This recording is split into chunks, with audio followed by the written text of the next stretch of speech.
2020년에 인공지능이 스스로 생각하고 스스로 공격을 감행한다면 어떨 것 같으세요? 이건 그냥 단순한 해킹 차원의 이야기가 아니에요. 우리의 디지털 세상 전체를 마비시킬 수 있는 그런 자율공격 시스템의 등장이 이제는 더 이상 먼 미래의 일이 아니라는 거죠. 자, 그럼 이 이야기는 어디서 나온 걸까요? 오늘 저희가 깊이 파고들 내용은요. 바로 NSHC 트렛 위콘 팀이 내놓은 2020년 사이버 위협 전망 보고서입니다. 이 보고서가 대체 어떤 무서운 미래를 경고하고 있는지 지금부터 함께 들여다보시죠. 미래를 보려면 일단 과거부터 좀 짚어봐야겠죠?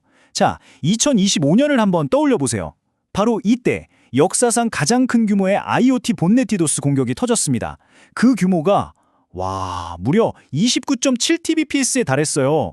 이게 바로 우리가 마주하게 된 뉴 노멀, 새로운 기준점이 된 겁니다. 네, 2025년은 말 그대로 사이버 위협이라는 거대한 폭풍이 모든 걸 휩쓴 해였어요.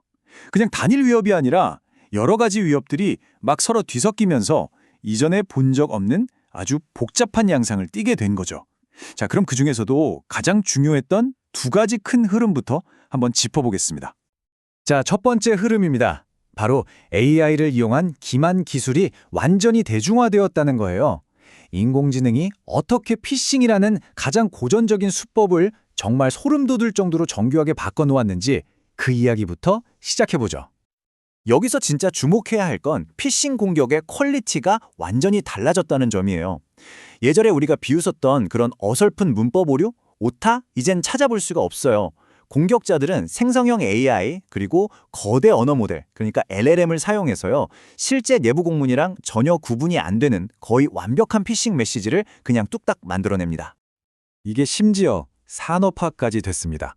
바로 패스라고 불리는, 즉 서비스형 피싱이라는 모델을 통해서요. 이건 뭐냐면 말 그대로 범죄를 위한 온라인 상점 같은 거예요. 누구나 돈만 내면 정교한 피싱 공격 도구를 사서 쓸 수 있게 된 거죠. 근데 문제가 이메일에서 끝나질 않았어요. 갑자기 화상회의에 우리 회사 CEO의 딥페이크 영상이 나타나질 않나? 락스타2FA처럼 다중인증, 즉 MFA를 그냥 뚫어버리는 도구들이 막 등장하기 시작했습니다. 실시간으로 세션을 하이제킹하고 오아프 토큰을 함철하는 등 공격이 갈수록 대담해진 거죠. 자, 이제 2025년에 또 다른 거대한 축으로 넘어가 보죠. 바로 랜섬웨어의 무서운 진화입니다. 이게 단순히 파일을 암호화해서 돈을 요구하는 수준을 넘어서 어떻게 훨씬 더 파괴적인 괴물로 변했는지 한번 보시죠. 여기서 가장 중요한 포인트는요.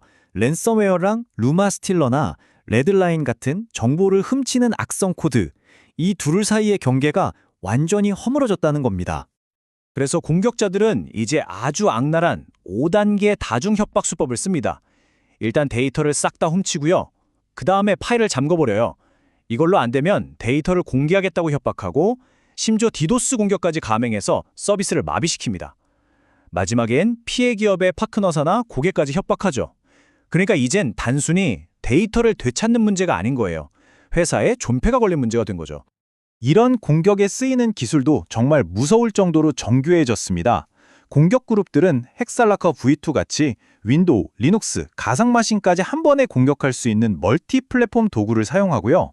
암호화 알고리즘도 커브 25119나 차차20 같은 거의 현존 최고 수준의 기술을 씁니다.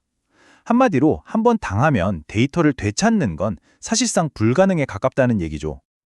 자, 여기까지가 2025년의 모습이었습니다. 꽤 암울했죠? 그럼 이제 보고서가 예측하는 2026년으로 가보겠습니다. 여기서부터 상황이 정말 극적으로 바뀝니다. 그리고 이게 바로 이 보고서의 가장 핵심적인 예측으로 이어집니다. 만약에요, 사이버 공격을 하는데 더 이상 이걸 조종하는 사람이 필요 없다면 어떻게 될까요? 보고서가 예측하는 미래의 심장부에는 바로 이 자율 공격 시스템이라는 게 있습니다. 이게 뭐냐면 인간의 지시 없이 AI가 알아서 공격 대상을 분석하고 침투해서 데이터를 훔치고 최종 공격까지 마무리하는 말 그대로 스스로 생각하는 공격 AI인 셈이죠. 이게 게임의 판도를 완전히 뒤바꿔 놓습니다. 한번 보세요.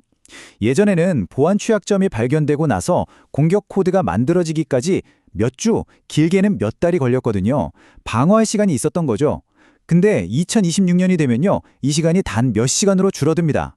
AI가 패치 정보를 분석해서 공격 코드를 순식간에 만들어버리니까요, 거의 대응할 시간이 없다고 봐야죠. 거기다가 AI는 폴리모픽 악성 코드라는 걸 만들어낼 거예요. 이건 또 뭐냐면 탐지를 피하려고 실시간으로 자기 자신의 코드를 계속 바꾸는 악성 코드입니다. 우리가 흔히 쓰는 시그니처 기반의 백신으로는 이런 걸 막는 게 사실상 불가능해지는 거죠. 자, 그럼 가장 중요한 질문이 남죠. 이렇게 스스로 생각하고 진화하는 위협에 맞서서 우리는 대체 어떻게 방어해야 할까요? 분명한 건 예전 방식으로는 어림도 없다는 겁니다. 그래서 우리는 제로 트러스트 아키텍처라는 새로운 모델로 완전히 갈아타야 합니다. 이걸 쉽게 비유하자면 건물 정문에서만 신분증 검사하는 게 아니라 안에 있는 모든 문을 지날 때마다 신분증을 보여줘야 하는 거예요. 원칙은 간단합니다. 아무도 믿지 마라. 모든 것을 검증하라. 물론 이 제로 트러스트가 기본 중에 기본이지만 이게 전부는 아닙니다. 더 큰 그림을 봐야 해요.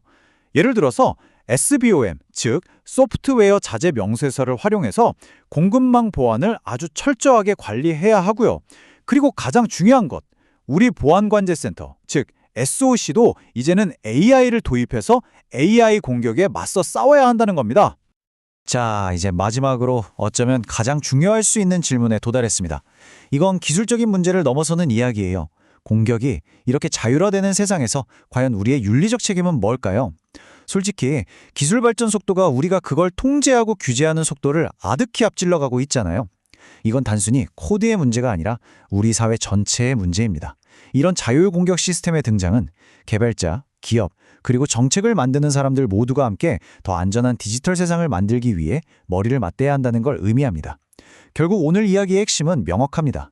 사이버 위협은요, 우리가 상상하는 것보다 훨씬 더 빠른 속도로 진화하고 있다는 겁니다.